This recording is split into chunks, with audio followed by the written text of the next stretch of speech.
Bagi saya sih mungkin nggak apa-apa ya Pak TS ya, kesaksian titipan gitu nggak apa-apa ya. Jadi setelah tadi saya kaitkan kembali khotbah dari PS Pendeta Editan itu mengatakan bahwa kita harus memperhatikan keadaan kita dan mengutamakan Tuhan lebih dari segalanya. Ya. Jadi di sini kita kembali lagi dari pesan yang saya ingin sampaikan hari ini bahwa masih adakah rupa dan gambar Allah di dalam kehidupan kita. Kalau kita kembali dalam kitab Kejadian, di sana Tuhan mengatakan bahwa Tuhan menciptakan manusia serupa dan segambar dengan rupa Allah. Ya, jadi ini yang menjadi tantangan bagi kita yang belum kena injus-injus ini. Kita bertanya dalam diri kita, gak usah kita lagi tanya orang lain dan kita mengatakan orang lain, memvonis orang lain, tapi saatnya kita berbenah diri. Ya, sampai langkah terakhir Tuhan memanggil kita, atau apakah kita masih sampai di masa yang ditentukan Tuhan itu, masih adakah gambar dan rupa Allah itu yang sempurna ada di dalam kehidupan kita. Ya. Jadi kenapa saya katakan demikian?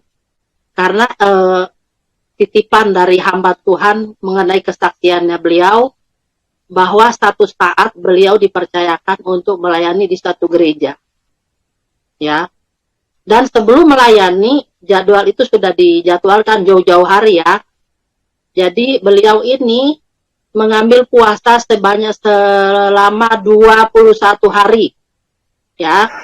21 hari, besoknya hari Minggu beliau mau pelayanan. Saat mau berdoa, Tuhan, apa yang saya akan khotbahkan pada hari Minggu di tengah sidang jemaatmu? Nah, pergumulan beliau ini, hamba Tuhan ini, beliau berdoa sungguh-sungguh ingin firman Tuhan apa yang dia sampaikan pada saat ibadah hari Minggu itu. Karena beliau dapat jadwalnya besoknya. Ya. Nah, dari doa tersebut, Tuhan menjawab pada saat beliau tidur. Ya, Tuhan memberikan beliau mimpi bahwa pada satu saat besoknya itu beliau khotbah, berdiri di mimbar di tengah sidang jemaat. Dan saat beliau berkhotbah, sebelum berkhotbah itu kan ada doa, masuk doa penyembahannya untuk firman Tuhan. Dan beliau berdoa, mengajak sidang jemaat untuk berdoa, mendengarkan firman Tuhan. Dan apa yang terjadi, Bapak Ibu semua, waktu membuka mata, alangkah kagetnya, sampai wah, kaget.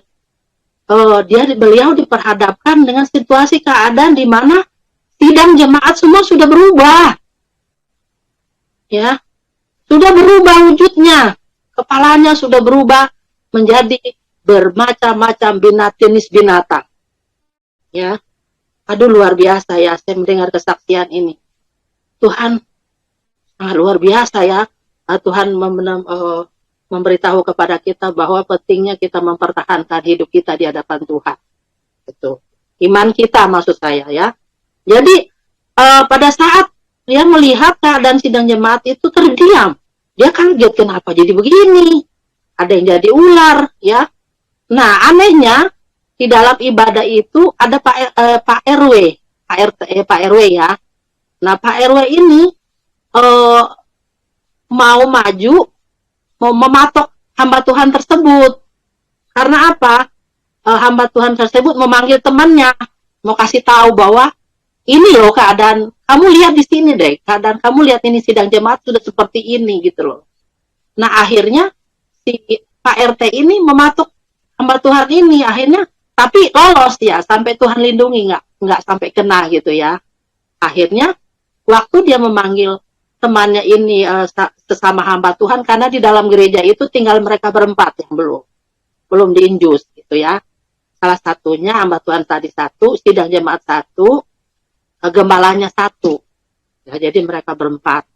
Nah, akhirnya waktu setelah dia melihat keadaan seperti dia manggil temannya ini, oh iya ya, terkaget-kaget mereka melihat keadaan sidang jemaat sudah seperti itu. Akhirnya memutuskan dia nggak jadi mau khotbah gitu, ya.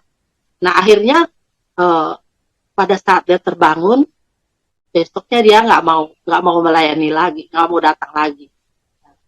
Beliau tidak mau berkhotbah saat itu, nggak mau lagi, karena Tuhan sudah peringatkan, apalagi yang firman Tuhan apa yang dia mau beritakan lagi gitu, ya. Jadi ini pesan yang mimpi yang Tuhan berikan untuk kita semua. Saya rasa kita semua saat ini kita mau belajar untuk gak usahlah kita mempersalahkan orang lain, ya. Kita kadang-kadang ya kita seringkali memvonis orang lain seperti ini, tapi kembali lagi ya tertantang juga itu dengan kesaksiannya Bu Lina itu, ya. Cuma satu ya dari Indonesia, terus gimana dong ya kita ini, ya. Jadi mungkin jadi kayak saya juga kadang jadi takut juga ya, agak gimana ya Tuhan, ya. Satu itu layakkah kita di hadapan Tuhan gitu, ya. Jadi nggak usahlah kita mau ngomong, oh ini kamu begini, nggak usah. Saya rasa kita udah berhenti aja lah kita vonis-vonis teman saudara kita, ya. Kita bercermin. Maksud tadi saat itu ada prajurit khususnya gitu, satu orang gitu dari Indonesia. Oh gitu, dari Indonesia. Jadi bukan berarti hanya satu orang, ya. Bukanlah, maksud satu orang. Ya. Puji Tuhan, ya. Cuma ya di sini yang ngeri-ngerinya itu ya masih bisa dengan keadaan situasi sekarang ini, masih bisakah kita mempertahankan rupa dan gambar yang serupa dengan Allah itu aja, Pak. Karena kan kalau udah jadi binatang mana Tuhan berkenan, ya enggak? Itu aja ngeri-ngerinya itu, ya. Tuhan kami sudah melayani selama tahun-tahun ikut Tuhan. Bahkan dari kecil kita ikut Tuhan, tapi akhirnya kita dia garis habis, kita gagal gitu. Itu maksudnya itu, ya Pak. Jadi kita berdoa bersama-sama biarlah Tuhan tetap kuatkan kita, tetap semangat, ya. Kalau saya sih dengar kabar-kabar perang masa bodoh, ya. Yang kita pikirkan sekarang ini bagaimana supaya kita bisa lolos dari ancaman-ancaman seperti yang Bu Maria tadi yang disaksikan oleh Pak TS ini. Masih mampu nggak kita bertahan seperti itu, gitu, ya. Itu aja ya Pak Pendeta TS, tetap semangat ya Pak. Haleluya. Terus speaker tetap semangat, ya. Haleluya. Kita editan tetap semangat memberitakan firman Tuhan. Haleluya. Harus siapa lagi? Kayak kita bingung nyari hamba Tuhan mana lagi yang belum diinjus? Nggak ada, kayaknya udah jarang, ya. Iya. Ya. Iya.